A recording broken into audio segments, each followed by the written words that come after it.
बच्चों आज पढ़ने जा रहे हैं मुगल वंश। मुगल वंश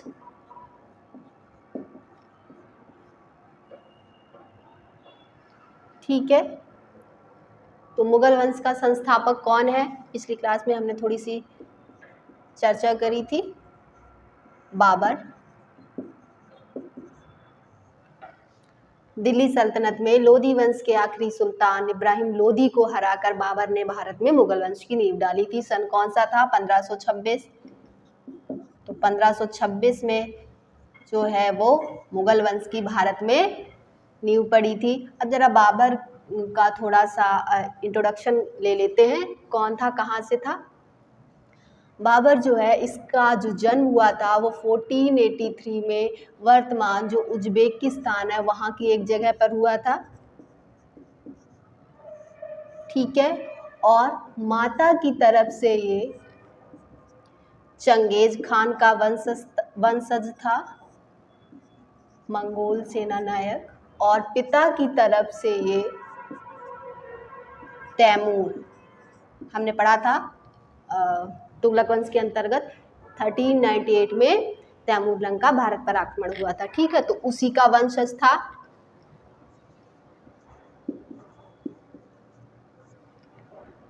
पिता का नाम था इनके उमर शेख मिर्जा।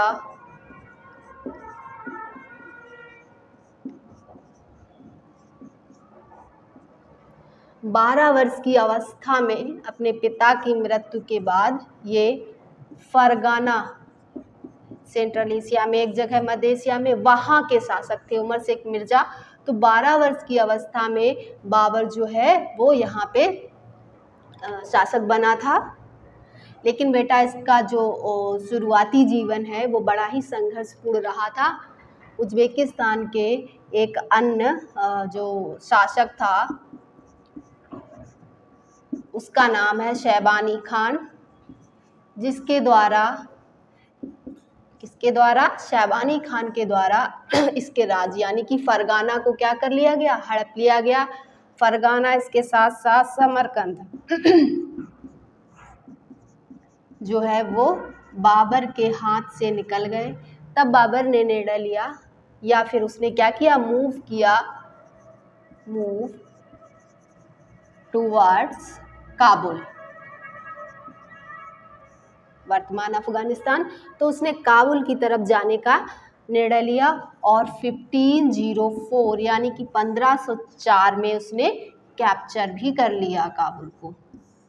जब 1504 में काबुल को कैप्चर कर लिया, फिर उसने डिसाइड किया कि अब वो इंडिया की तरफ जाएगा और वहाँ पे क्या करेगा? वहाँ पे अपने साम्राज्य का विस्तार करेगा।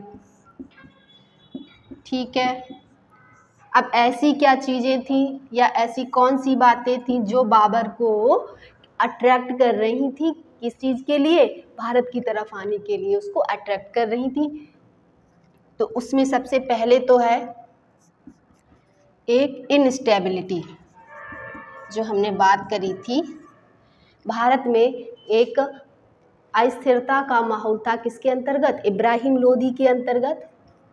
इब्राहिम लोदी के अंतर्गत दिल्ली सल्तनत में जो है वो एक अस्थिरता या असंतोष का माहौल था। इससे अफगानी अमीर जो हैं वो नाराज थे, इसके गवर्नर या राज्यपाल जो हैं इब्राहिम लोदी के वो भी नाराज थे।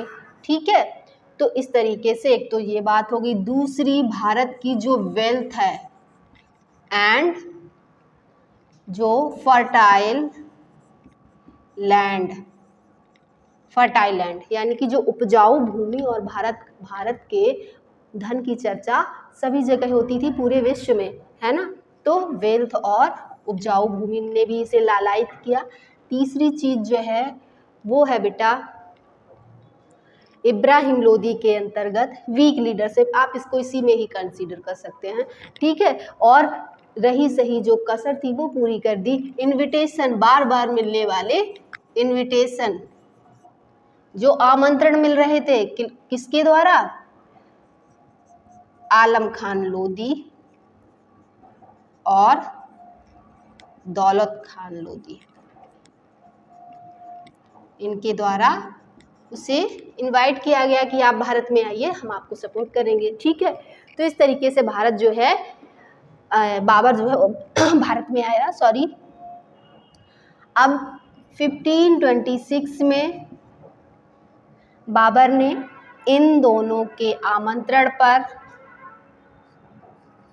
फर्स्ट बैटल ऑफ पानीपत, ये फर्स्ट है, ध्यान रखिएगा, इसके बाद भी पानीपत के युद्ध होंगे। ठीक है, तो 1526 में लड़ाई होती है। इब्राहिम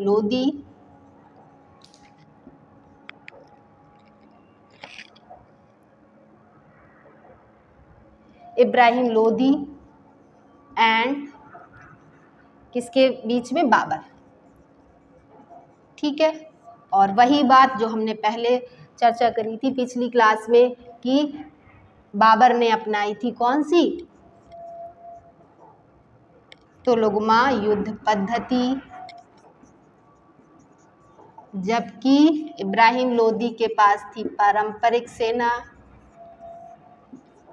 तोपखाना प्रयोग किया गया या तोपों का प्रयोग किया गया। ठीक है, तो इस तरीके से इस युद्ध में बाबर ने इब्राहिम लोदी को हराया और इस तरीके से 1526 ईस्वी में ही भारत में इब्राहिम लोदी को हराने के बाद मुगल वंश की नींव पड़ी थी। ठीक है, तो ये हमने थोड़ा सा उसका पहले परिचय लिया और फिर देखा कि कैसे भारत में मुगल वंश की स्थापना हुई। चलिए, अब बैटल ऑफ पानीपत में तो हरा दिया इब्राहिम लोदी को बाबर ने, लेकिन आगे की जो रास्ता है वो भी अभी कठिन है। राजपूत शासक मेवाड़ का राणा सांगा, बाबर ने सोचा कि हम इब्राहिम लोदी को तो हरा दिया है, लेकिन राणा सांगा जो है उसके सामने एक कठिन सिचुएशन थी, उसको हराना।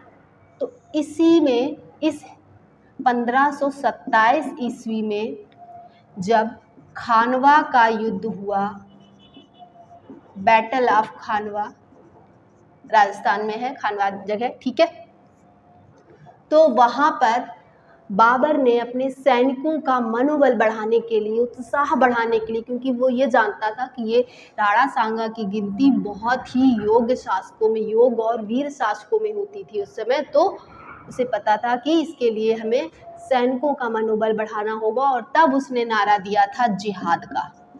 जिहाद का अर्थ है धर्म और न्याय के लिए संघर्ष, धर्म और न्याय के लिए किया जाने वाला संघर्ष। और 1527 में खानवा के युद्ध में बाबर ने राणा सांगा को हरा भी दिया। ठीक है, अगला वर्ष 1528 में युद्ध होता है चंदेरी का, जिसमें हराया गया बाबर के द्वारा मेदिनी राय को। ठीक है, अगला वर्ष 1529 युद्ध होता है घाघरा का, इसमें अफगान जो थे, अफगानों को हराया जाता है बाबर के द्वारा।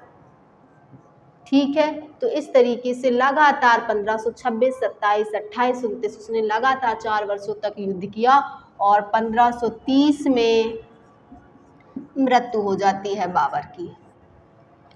ठीक है, लगातार युद्ध ही करता रहा। बाबर के बारे में कुछ और महत्वपूर्ण बातें, जैसे उसने अपनी आत्मकथा लिखी थी, आत्मकथा तुर्की भाषा में, जिसका नाम था तुजुक ए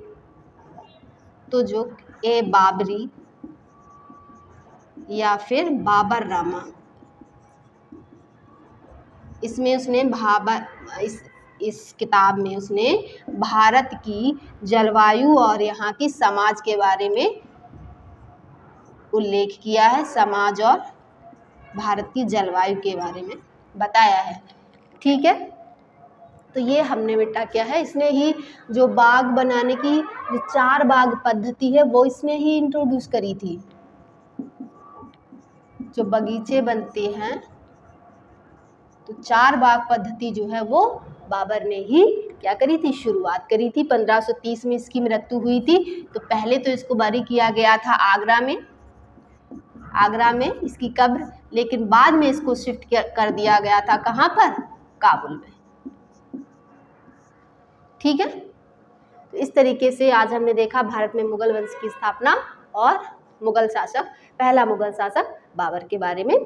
थैंक यू, मिलते हैं नेक्स्ट क्लास में।